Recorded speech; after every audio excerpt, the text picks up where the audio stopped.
യാത്രകൾ പോകാൻ ഇഷ്ടമുള്ളവരാണ് ഭൂരിഭാഗം പേരും. യാത്രക്കിടയിൽ നല്ല ഭക്ഷണം കിട്ടുക എന്നുള്ളത് എല്ലാവരുടെയും ആഗ്രഹമാണ്.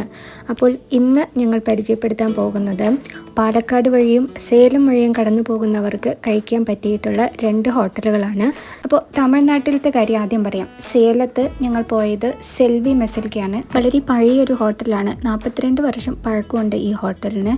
ഇവർക്ക് സേലത്ത് മാത്രമേ ബ്രാഞ്ചസ് ഉള്ളൂ. സേലത്ത് തന്നെയാണ് ഇവരുടെ 2-3 ബ്രാഞ്ചുകളുള്ളത്. വളരെ ചെറിയൊരു ഹോട്ടലാണ് ഈ ഓൾഡ് ബ്രാഞ്ചിലുള്ളത്. ഒരു പഴയ വീട് പോലെയാണ് നമുക്ക് തോന്നുക. 2-3 മുറികളിലായിട്ടാണ് അവർ ഇരിക്കാനായിട്ടുള്ള സെറ്റപ്പ് ചെയ്തിട്ടുള്ളത്. ഞങ്ങൾ പോയത് 3 മണിക്കാണ്. അതുകൊണ്ട് തന്നെ അധികം തിരക്കുണ്ടായിരുന്നില്ല. അല്ലെങ്കിൽ ഇവിടെ ഭയങ്കര തിരക്കായിരിക്കും. വാഴയിലയിലാണ് അവർ സെർവ് ചെയ്യുന്നത്. ഞങ്ങൾ ഓർഡർ ചെയ്തത് മട്ടൻ ബിരിയാണി, ചിക്കൻ ബിരിയാണിയാണ് ഓർഡർ ചെയ്തത്. പിന്നെ ബിരിയാണി റൈസ് മാത്രമായിട്ട് ഖുസ്ക എന്ന് പറഞ്ഞിട്ട് കിട്ടും.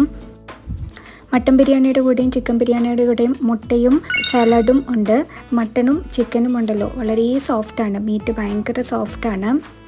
അധികം എരിവൊന്നുമില്ലാതെ വളരെ മൈൽഡായിട്ടുള്ള മസാലയിലാണ് തയ്യാറാക്കിയിട്ടുള്ളത്. കഴിക്കാനൊക്കെ വളരെ എളുപ്പമാണ്. അതായത് വായിലിടുമ്പോഴേക്കും ഇറങ്ങിപ്പോവും. നല്ലോണം സോഫ്റ്റാണ് റൈസ്. ജീരകശാല റൈസ് പോലെയാണ്. പക്ഷേ അവരുടെ അരി കുറച്ച് വ്യത്യാസമുണ്ട് നമ്മുടേതിനേക്കാളും. ബിരിയാണിയുടെ കൂടെ കൂട്ടി കഴിക്കാനുള്ള ആ ഒരു ഗ്രേവി ഞാൻ വാങ്ങിച്ചില്ല, അത് ഇഷ്ടമല്ലാത്തതുകൊണ്ടാണ്. പിന്നെ ഞങ്ങളൊരു നത്തോലി ഫ്രൈയും കൂടെ പറഞ്ഞിട്ടുണ്ടായിരുന്നു. നത്തോലി ഫ്രൈ നമ്മുടെ നാട്ടിലൊക്കെ കിട്ടുന്ന പോലത്തെ ഒരു ടേസ്റ്റായിരുന്നു. എക്സ്ട്രാ ഓർഡിനറി എന്നൊന്നും പറയാനില്ല. ഇവിടെ മീൽസും അവൈലബിൾ ആണ്. പക്ഷേ ഇവിടെ ഏറ്റവും ഫേമസ് ആയിട്ടുള്ളത് ബിരിയാണി ആയതുകൊണ്ട് തന്നെ ബിരിയാണിയാണ് ഞങ്ങൾ ഓർഡർ ചെയ്തത്. മീൽസിൻ്റെ കൂടെ ആയാലും ബിരിയാണിയുടെ കൂടെ ആയാലും ചിക്കൻ ഫ്രൈ, കാട ഫ്രൈ, അതുപോലെ ബാക്കി ഫിഷ് ഐറ്റംസ് ഒക്കെ ഉണ്ട് കഴിക്കാനായിട്ട്.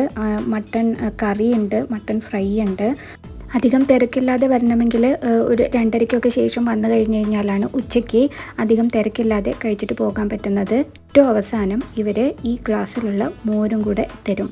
ഇനി പാലക്കാട് അടിപൊളി ബ്രേക്ക്ഫാസ്റ്റ് കഴിക്കാൻ പറ്റുന്ന ഹോട്ടലാണ് ഈ ശരവണ ഭവൻ. ഇത് പാലക്കാട് കോയമ്പത്തൂർ ഹൈവേയിൽ തന്നെയാണ്. അപ്പോൾ ആ ഭാഗത്തേക്ക് ആ വഴിയിലൂടെ പോകുന്നവർക്ക് പെട്ടെന്ന് തന്നെ നിർത്തി മിസ്സാവില്ല, പെട്ടെന്ന് തന്നെ കാണുന്നതാണ്. ഞങ്ങൾ ഓർഡർ ചെയ്തത് ഇഡ്ഡലി, നെയ് റോസ്റ്റ്, മസാല ദോശ, പൊങ്കൽ ഇവയൊക്കെയാണ്. അവരുടെ ഇഡ്ഡലിനെ പറ്റിയിട്ട് പ്രത്യേകിച്ച് പറയണ്ടല്ലോ. അവരുടെ ഇഡ്ഡലി എന്തായാലും സോഫ്റ്റ് ആയിരിക്കും. അതിൻ്റെ ഒപ്പം തന്നെ 3 തരം ചട്നിയും പിന്നെ ഒരു സാമ്പാറും നമുക്ക് തരുന്നതാണ്. തേങ്ങ ചട്നി, പുതിന ചട്നി, അതേപോലെ തക്കാളി ചട്നിയും ഉണ്ട്. മസാല ദോശയും അധികം എന്താ പറയുക, നമ്മുടെ ഉരുളക്കിഴങ്ങിൽ ഒരുപാട് കാട്ടിക്കൂട്ടലുകളൊന്നുമില്ല. സിമ്പിളായിട്ടുള്ള ഒരു മസാലയാണ്. നെയ് റോസ്റ്റും അടിപൊളിയാണ്. സാധാരണയായിട്ട് നെയ് റോസ്റ്റ് പറയുമ്പോൾ നെയ്യൊന്നും ഇല്ലാതെയാണ് നമുക്ക് കിട്ടുക. ഇതിൽ നെയ്യിൽ മറ്റേ മസാല ദോശയിലായാലും നെയ് റോസ്റ്റിലായാലും നല്ലോണം തന്നെ നെയ്യ് ഇട്ടിട്ടുണ്ട്.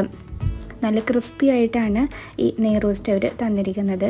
എനിക്ക് ഏറ്റവും ഇഷ്ടമായത് ഈ തക്കാളി ചട്നിയാണ് കേട്ടോ. തേങ്ങ ചട്നി എനിക്ക് അത്ര ഇഷ്ടമായില്ല. അതിലും ടേസ്റ്റായിട്ട് തോന്നിയിട്ടുള്ളത് പുതിന ചട്നിയാണ്. പക്ഷേ തക്കാളി ചട്നിയും ഇവരുടെ സാമ്പാറുണ്ടല്ലോ, സാമ്പാർ ഇവരുടെ സ്പെഷ്യൽ ടിഫിൻ സാമ്പാറാണല്ലോ, അത് നല്ല ടേസ്റ്റായിരുന്നു. പിന്നെ പൊങ്കലാണെങ്കിൽ പൊങ്കലിൻ്റെ കൂടെ 2 സാമ്പാറും അതേപോലെ പുതിന ചട്നിയാണ് തരുന്നത്. പൊങ്കൽ പക്ഷേ എനിക്കുണ്ടല്ലോ അത്ര അധികം ഇഷ്ടമായില്ല. തൃശ്ശൂർ ഒരു ശരവണ ഭവനുണ്ട്, അവിടുത്തെ പൊങ്കൽ ഭയങ്കര ടേസ്റ്റായിരുന്നു. അത്രയും ടേസ്റ്റ് ഇതിന് തോന്നിയില്ല. അത് എന്താണെന്ന് അറിയില്ല, നെയ്യ് കുറഞ്ഞിട്ടാണോ അതോ വേറെ എന്തെങ്കിലും ആണോ എന്ന് അറിഞ്ഞുവിടാം. ബ്രേക്ക്ഫാസ്റ്റ് നമ്മുടെ നെയ് റോസ്റ്റ്, മസാല ദോശ, ഇഡ്ഡലി അതൊക്കെ സൂപ്പറാണ്.